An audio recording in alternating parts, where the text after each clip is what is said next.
Hey guys, back for round 2 here, and this time we're going to focus entirely on underbody protection. So the first item for that is obviously skid plates. So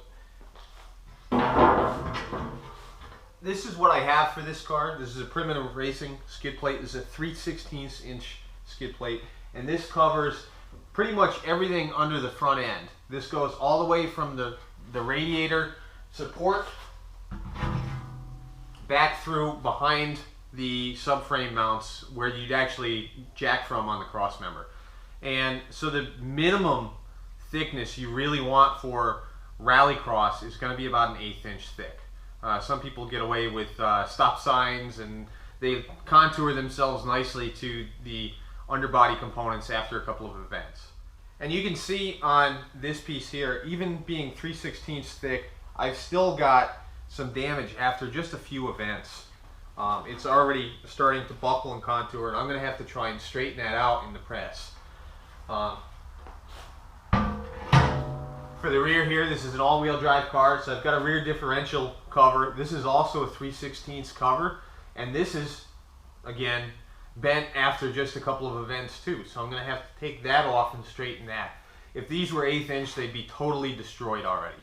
So some of the skid plates that you can go and purchase have caps with bolts on them already, so you can take it off and get the oil filter easier. And I actually took that off mine and I welded the caps on from the top side, because I can just as easily drop the whole skid plate with 4 bolts, and then I don't have anything protruding on the underside that's going to catch rocks. I want my skid plate to be smooth, so if I'm going over a sharp rock, it's got nothing to catch a lip on.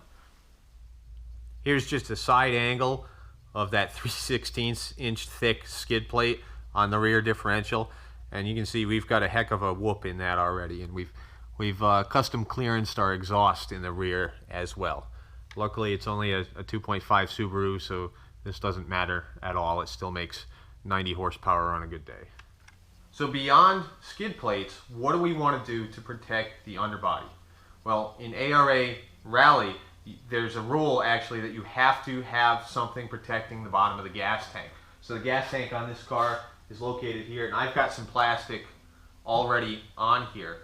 I've only got plastic in the rear here. So I've got it mounted from about here all the way to the end of my suspension components. And that's all I've protected. You don't have to go out and buy 20 sheets of plastic and slather the entire bottom of the car in plastic. The goal is to protect the major components, right? So let's get a closer look at some of this. So this is a 2x4 sheet of UHMW plastic that I've trimmed down to fit what I want to fit under here. And the way it's secured is with 3 weld nuts just behind the end of the floor area in this floor pan. What that does is it puts the leading edge of the plastic up above the rest of the floor pan in front. So that's going to mean anything coming down the floor this way, if we're riding on a big rock or something, there's no chance that it can catch the front lip of this plastic and tear it right off. And that's the biggest danger with the underbody protection, is that it's very difficult to go farther forward in the floor pan and still be able to keep that on beyond a couple of events. So I've actually cut this so part of it follows my trailing arm here, and then the rest comes up and follows my lateral links of my suspension. So from here back, we're constantly bouncing up and down on stage.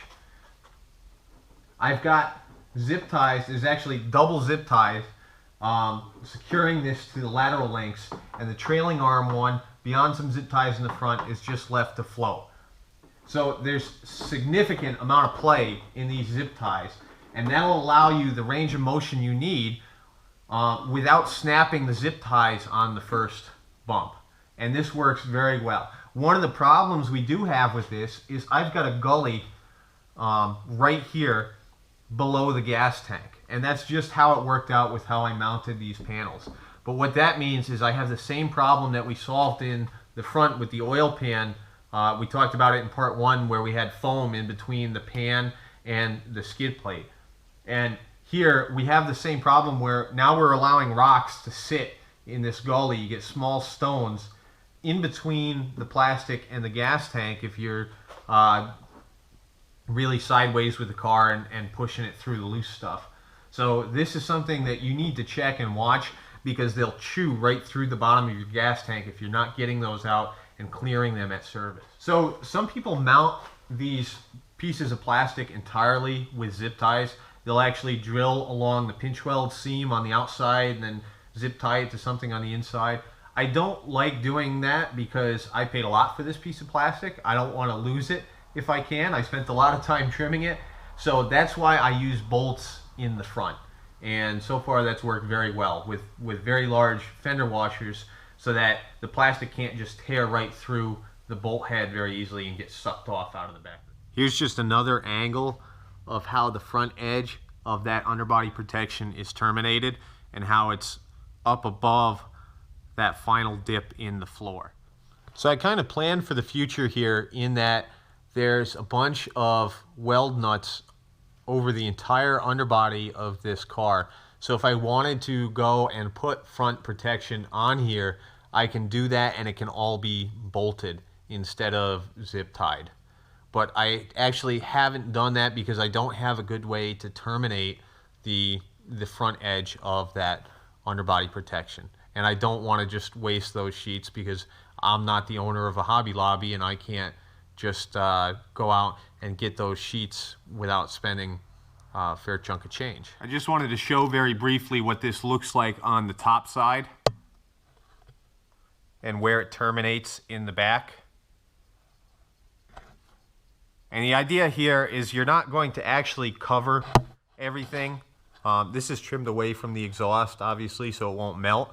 But you just want to give things a chance to slide through the underbody without snagging on any of your main suspension components, like your lateral links, like your trailing arms. You just want to ride right over it and keep on going. So up in the front of the car here, I don't have any plastic protecting the underbody, and you can see it's starting to get beat up. The floor's starting to collect some dents. I've lost a bunch of paint off things. But it's also very difficult to terminate the underbody protection in a way that gets the front edge up and out of the line of fire. Because if you can't do that successfully, as soon as you hit your first major rock, it's just going to snag that front lip and it's going to tear the entire piece of plastic right out from under the car. Here we can take a look at the rear wheel scrapers, and this is actually a 2-bolt affair, and it's mounted via some triangulated gussets onto the rear backing pad. And this is the 16-inch road wheels and not the 15-inch gravel wheels, so we're way away from the barrel of the wheel right now with the scraper. But again, it's angled up and away, and it's right before the rear caliper. In the rear also, we can see the fabric covers that I've put on the rear soft lines and the copper nickel hard line. The gas fill neck is in kind of the danger zone here. I don't have any protection for that. I would like to add some in the future. Some cars have more egregiously placed fill necks and components and vent tubes that you'll definitely want to protect and get out of the way so that you don't risk piercing it and getting contaminants in the gas tank, or actually spilling gas and risking a fire or risking running out of gas on stage. So this is the rear mud flap, and you can see this is some really heavy duty mounting here. This is actually secured by 5 bolts on each side, and they go all the way to the inner wheel well flange. You need to be careful with using bolt heads like I've done here, especially given your tire size. So these don't come close for rubbing against the tire tread blocks for me, even at full compression. But if you're running bigger tires or you have different clearances, you need to consider all the places that tire can go, because if the tread blocks hit this, it's either going to tear out a tread block or it's going to start tearing out bolts or the entire mud flap, and then you'll be in real trouble. Another thing to look at in the front here is your factory toe hooks. So these actually protrude well down past the skid plate. So the skid plate mounts flush up here, and these are almost 1.5 inches, 2 inches below. I've gotten lucky in that I haven't had a direct strike to these hooks, but these go right into the front frame rails.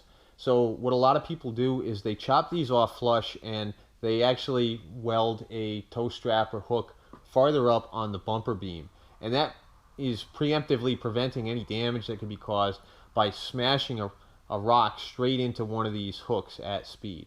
And it's probably something I should look into for the future. So that was part 2. I hope you enjoyed it and you found some little tidbits in there.